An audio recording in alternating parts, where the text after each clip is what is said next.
And we're live. Welcome back, everyone, to another high vibe conversation. I'm your host, Shel Shapiro. With me today, we've got Linda Vetrus Nichols, Dorit Carlson, Stina Marie, and Jenny Langren will be popping in shortly to join us as well. Today, we are talking all about I am enough. And if I'm enough and these ladies are enough, we know you're enough too. Before we get started, I'd like to remind you that this is a safe space. We invite you to share with us as we talk through our life lessons and hold space for you to work through yours. So, what this means is, especially if you're new here and you're not sure, that as we're talking about this topic, if you resonate with the conversation, if you have any insights that you want to add, if you're just really vibing with us and you want to comment, share, please feel free to drop those thoughts into the chat. We would love for you to add to the conversation in any way that you feel like you want to. Also, if you feel like you want to have a more individualized, high vibe conversation with one of us, we invite you to join us for that too. You can use this link on your screen now to book a one-to-one call with the high vibe lady of your choosing. I will pop this back up at the end of the live so you don't have to go searching for it. And whether you are new here or just enjoy having these high vibe conversations with us, we invite you to catch up on previous conversations, and we don't want you to miss any upcoming ones either. So be sure to subscribe to the YouTube channel seen on your screen as well. And again, if there's a topic that we have not yet covered and you'd like us to dive into, please feel free to reach out and let us know because we will add it to our list. So without further ado, let's get into today's topic, I am enough. This is a loaded one, I think, because and I'll start off today's conversation by saying sometimes I feel like I'm not enough. And when I get into that spiral for myself, that loop, it's always thoughts of I need to be doing more. I could be doing better. It's always more of something and feeling like, well, I'm not performing at my best. I'm not showing up as what people are expecting or used to. I'm not showing up at a level that I'm used to. And feeling like taking that time for myself or slowing down, even if it's just for a short few minutes, is going to be frowned upon in some way. And usually it's myself that's putting that shame on myself, but like I feel it from others too. And so I am enough really gets at my core of like, why can't I just be who I am in the moment and that be okay with me and with everybody else? And I think the core essence of that is knowing that it doesn't matter what anybody else thinks. It's believing that I am enough and that is good enough. So really, I just wanted to bring that up because that sits with me a lot of not believing that I'm enough, that I can change, and that whoever I am right now is okay. So I want to hear your thoughts on this conversation too, because I think it's really important. And I know I'm not alone in this. So Linda, I'm coming over to you. What's coming up for you as we talk about I am enough? It takes me back to my first marriage where I was going, okay, like what can I help with? What can I change? What can I do? And took it all on that to just give more, and got to that point where it's like I am enough.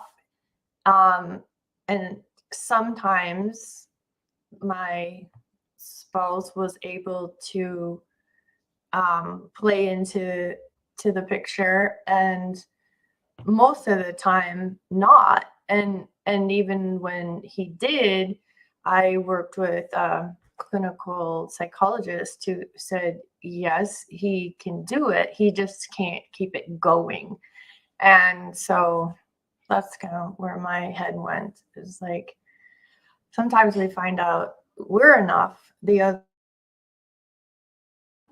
and it's time to move on. If if we're getting hurt, we're doing our best, and it does take two people in a relationship to make a relationship work.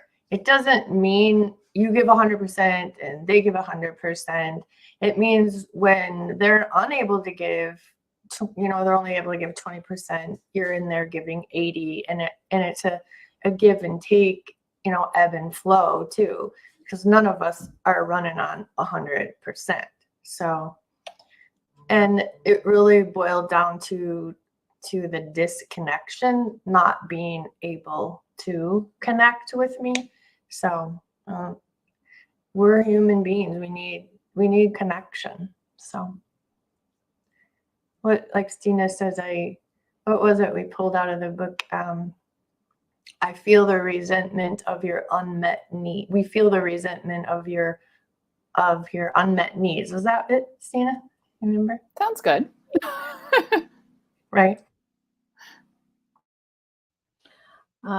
So I love what you're saying, Linda. Like where I was talking about it from like a personal standpoint of like me, like keeping it within my space of like me not feeling like enough or knowing that I am, and you took it to like a relationship standpoint and that interconnectedness. And I think both are really important to think about in terms of being enough. On a more personal level, and hearing what you said about being connected and feeling connected, I think for me it's too, I feel disconnected from myself sometimes, and it's in those moments that's when I feel like I am not enough, I'm not doing enough, I'm not being enough, I need to do more, be more, and present myself in a different way, and then I feel bad about that for not being at that level instead of meeting myself just where I'm at. So I think it is all about connection, whether you're thinking in terms of your own self and being, or how you are represented for yourself and your partner in a relationship. Both are integral parts of being enough, and it's really great that we can see it from both perspectives. So thank you for adding to the conversation beautifully in that way.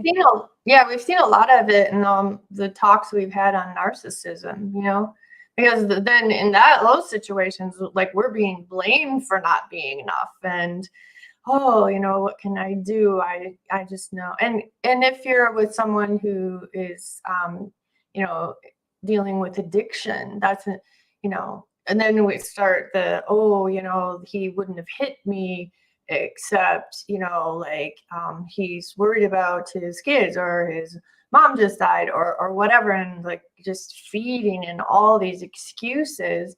And it's that work of loving yourself, and I know I'm enough, that gets people out of those situations.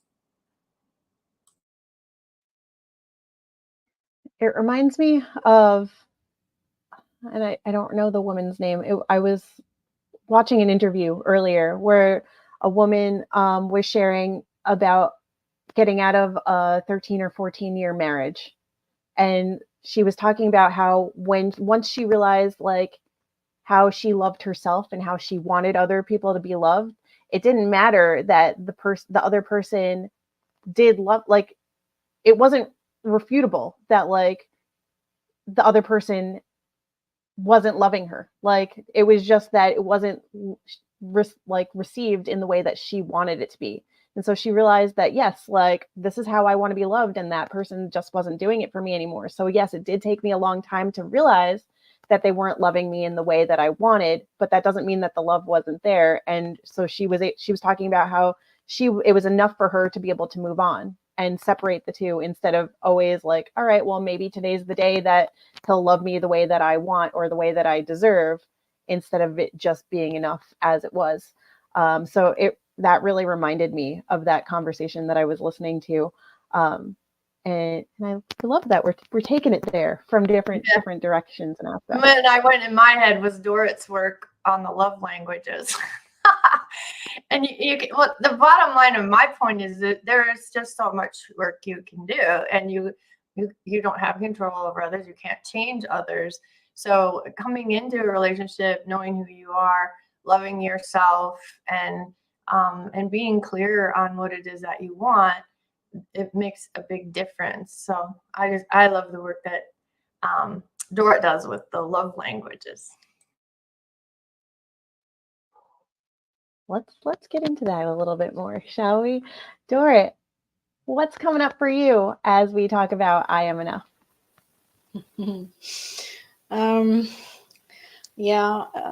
Before I learned about the love languages, I found it really hard to feel loved, and I found it hard to show people that they were loved, so they would feel how loved they really were.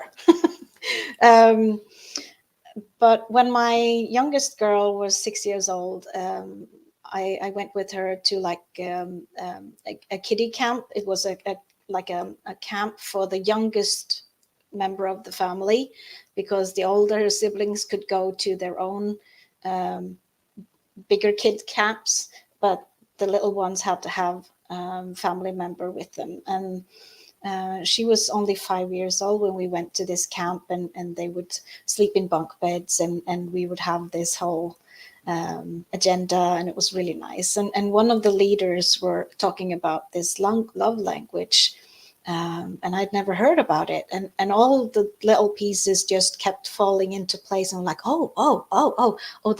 yeah, that's okay. So for the last 20 years I've worked on that, and it had done a lot for my family and for myself, and trying to find out the people that I meet and my friends and my family, what their language is, and try to meet them where they are.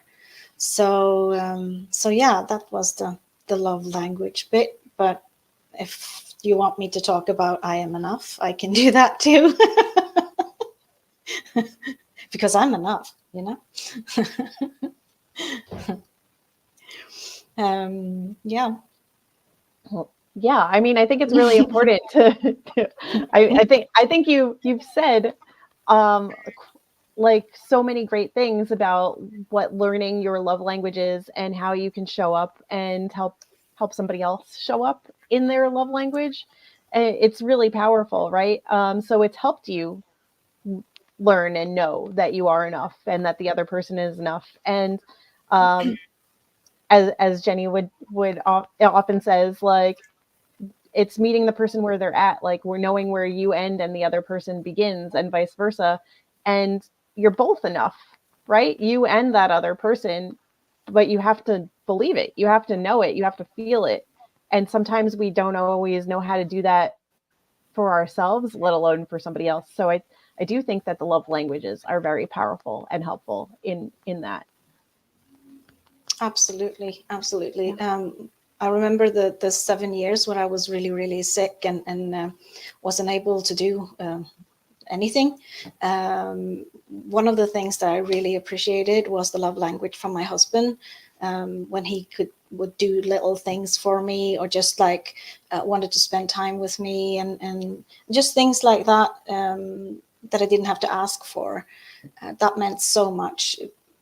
Didn't cost him anything, you know, but it was so valuable for me, since I was I needed help with pretty much everything, and when you've been strong and hardworking, and all of a sudden becoming helpless, asking for help is a huge hurdle, and it hurt every time I had to ask for help. It was like gut wrenching. And after 7 years of that, I did not feel like I was enough. So when I started my coaching career, and I had my education, the Ho'oponopono and the I Know and I Trust was the two tools that kind of loosened up that knot in my belly of not feeling that I was worthy, since I couldn't work and I couldn't help people and I couldn't this and that, and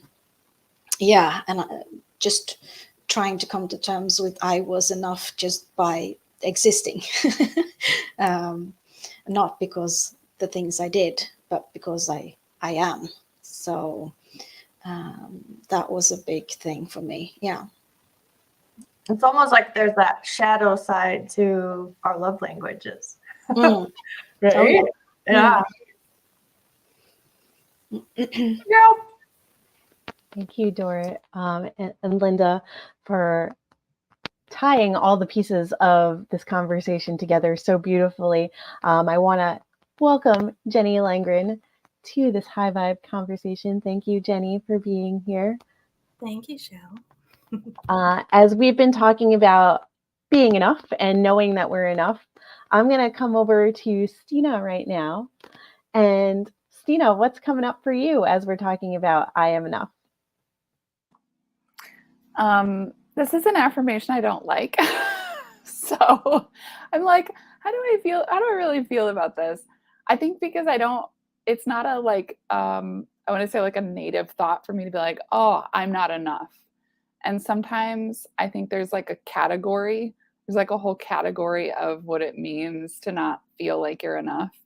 But I was thinking about times when I've heard the word enough or said the word enough, like even in recent conversations, and how I just don't think we have a very accurate perception of what enough is, because enough is like a personal assessment of a boundary.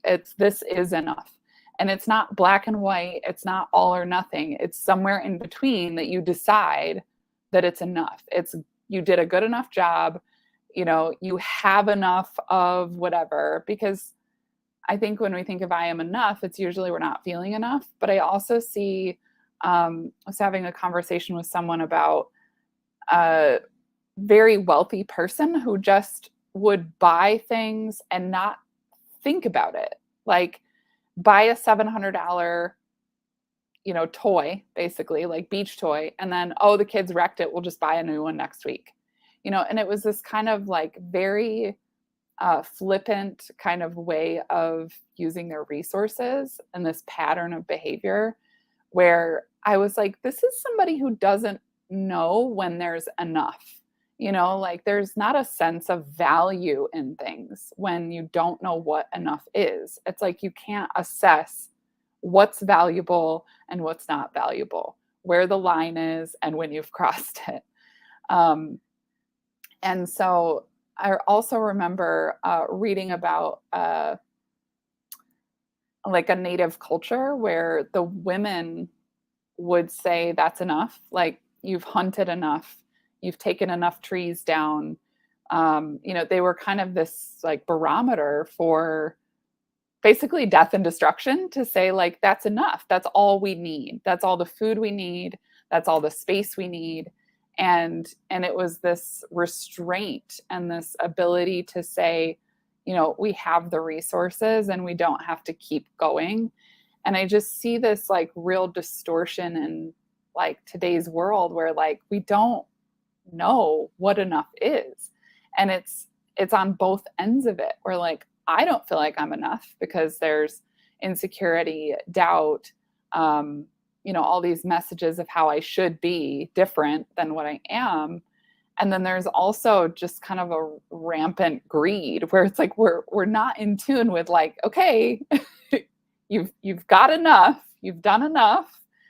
And just I think in both terms, like everyone's always striving, instead of being able to sit back and like enjoy life and feel satisfied and feel competent. And just I think that that's really important to acknowledge, like where that is for you. Where are you satisfied? Because otherwise you're always looking outside of yourself to kind of try and assess that. And it doesn't really work. You really have to be tuned in to where that is for you. That's like so interesting about the indigenous, the women, because usually with masculine psyche, we think about boundaries. And yeah, if you think about female psyche, it's about the details and safety and keeping everyone safe. And if there's no food, you're not safe. if there's too much food, it spoils, and why bother? And that's just like got my brain going crazy on the animus and the anima. It was cool. That made me think of building a baby, inside of you. Like it's a very efficient process. Like a woman's body will only use what is needed to build the baby. And then when the baby's nursed, it's like the baby doesn't like overeat. They eat until they're satisfied, and your body responds to that with a milk supply that like maintains according to their needs. Is a very what's that word, like symbiotic, cycle, where there's no excess, but it's just a nice steadiness.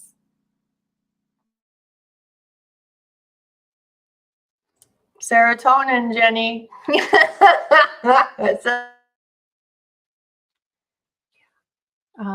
You took the conversation in so many different directions for me that I feel like we could go on this topic for quite a while.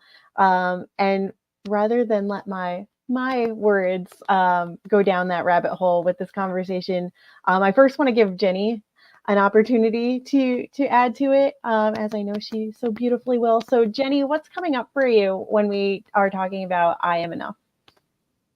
Thank you, Shell. My heart and mind right now, and especially today, goes to single parenting.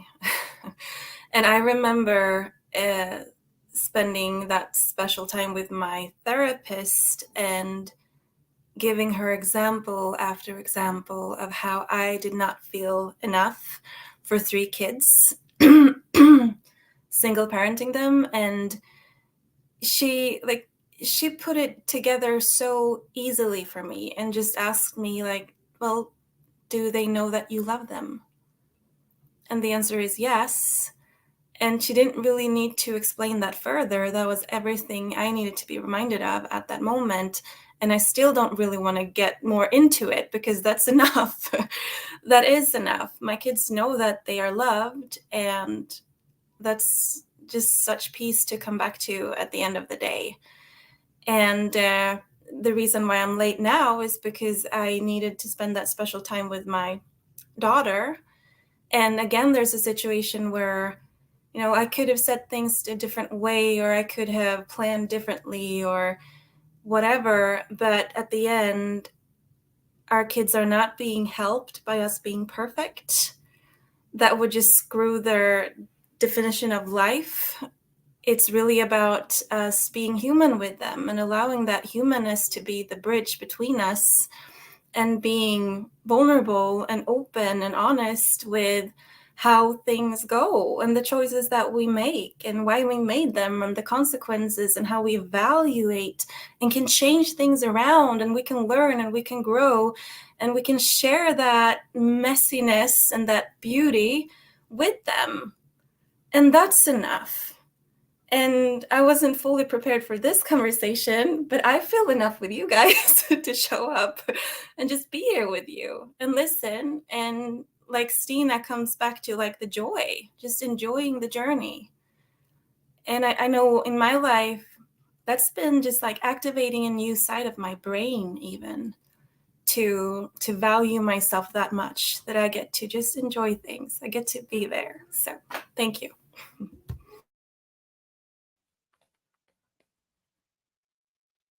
What's coming up for me? Well, first off, as I shared in our private chat over here, like you mentioned that like the reason that you were late. Well, you're not late. You were right on time for you, right? And if I take the conversation in that direction, you knowing that you're enough when you show up is enough, that even if you feel a little bit unprepared for the conversation, like it will be good enough, and it will be great as it is. I'm thinking about like how I or anybody else could throw that back in your face. Like as we've all probably encountered a time or two or many in our lives where like somebody could shame you for being late. Like, why weren't you on time? How come you didn't prioritize that better? Like, how come you showed up for your daughter and not here. Like, of course I would never ask you to do that. Like, it could be any number of things, right? Instead of, okay, I'm grateful that Jenny came. I'm grateful that she's here. I'm grateful that she is willing to be part of the conversation, and how whatever that looks like, feels like, is enough, is more than enough. And so, yeah, we could put that back on the other person, but if we were to do that, I also recognize that that's an us problem. To put that back, that's a me problem. If I were to do that and put it back in your face and throw it back at you and blame you and shame you into feeling a certain way, when really it is what it is, and I get to accept it and love you as you are, right? So, like, knowing that, that's what's coming up for me as I'm thinking about here, like, everything that you've shared, because you are enough. You're here. I'm grateful that you're here. I love that you're here. I love that you're sharing. I love that you're an integral part of our conversations weekly. And I love that you had boundaries and prioritized where you needed to be. I love that for you. So all of that to say, like, this is such a great example of you being enough. So thank you for adding that. And you're right on time, and I love it. Thank you, Shel. I think that's just that concrete experience is the greatest gift we can give the people around us. Thank you. Yeah, and you were for yourself, you also were for us. Like Shel said, it gives us gratitude. It is a different energy when any one of us is missing. Doesn't mean it's bad, it's just different. And that sometimes is a shift that we get to mentally make, that might feel like adverse or whatever. We're all pretty connected though, so we're still connected to you even if you're not on as well. Each of us are for each other.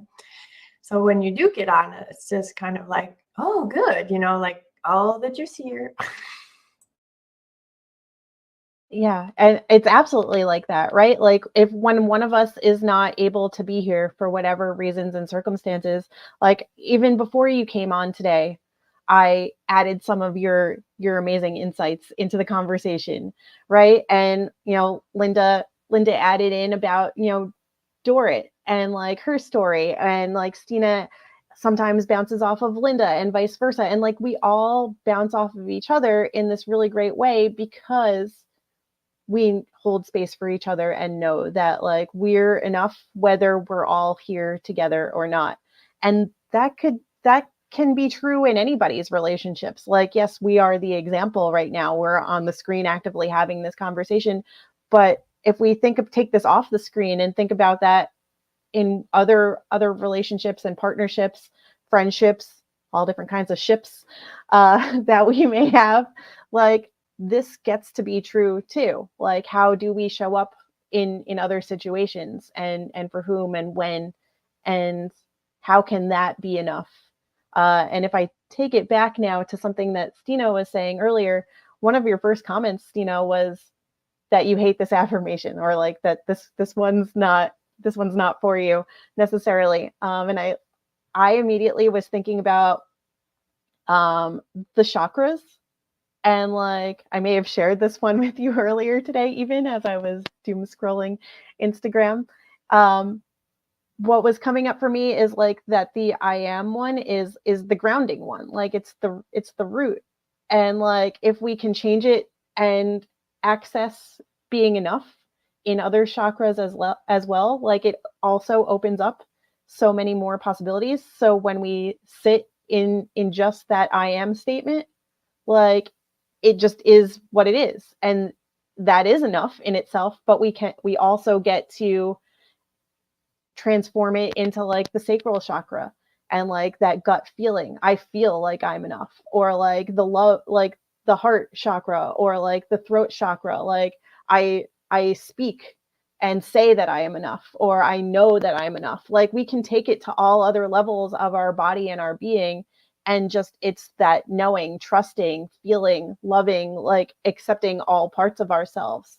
And so when you said that you don't really like gravitate towards this particular affirmation, like, okay, so where can you place it, and what other affirmations are opened up to you just by thinking about how to transform this statement? And yes, I took it there, which is a whole nother level that we can talk about on another high vibe conversation, because we have covered so many things today. Well, the I am statements is a great exercise to get you to really feel and believe that you are enough. And my husband, Terry Nichols, received this in a vision.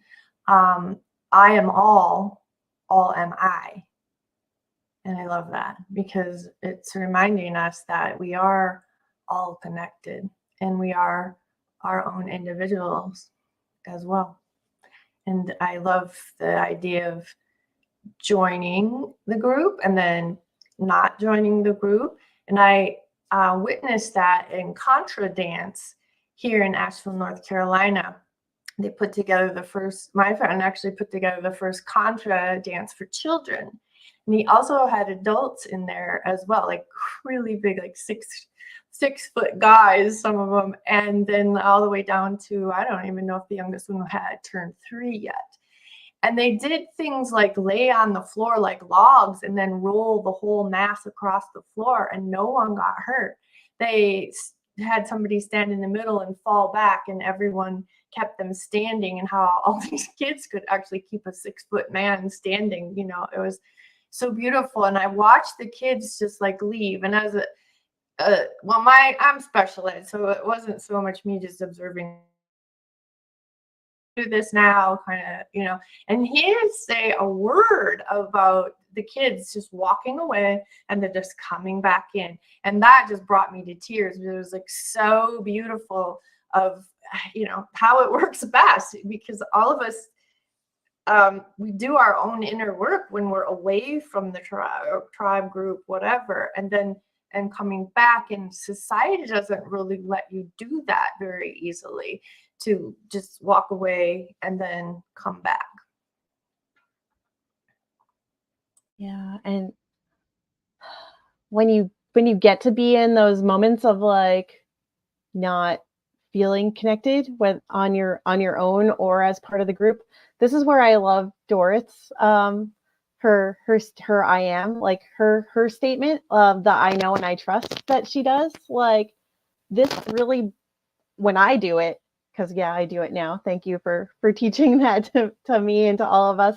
Like, when I do it, it just helps me like remember that who I am and who I get to be and how I get to show up. And it really just like, it's so quick that like, okay, I just need to believe in myself right now, and everything else will flow out of me naturally, and it'll all be okay. And we get to do that separately and as a group, and it's beautiful, really. So thank you, all of you, for sharing your lessons and your teachings, and all the insights and joy that you bring to these conversations. I love having them with you from week to week. With that being said, I want to remind everybody that whether you're coming in now on the live or watching us on the replay, if you feel like you want to add to the conversation, please feel free to drop that into the chat, whether it's now or after, anytime you feel like it feels right for you.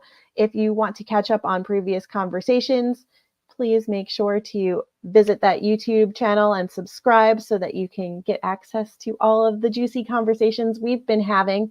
And if you want to have a more individualized one-to-one high vibe conversation with one of us, here's where you can use that link on the screen to book in and choose your high vibe woman to chat with. We'd love to have that conversation with you and more. Please make sure to connect with us on LinkedIn. There will be more high vibe conversations coming at you, including next week, so you don't miss that. Stay tuned for more. We'll see you next week, saying bye for now.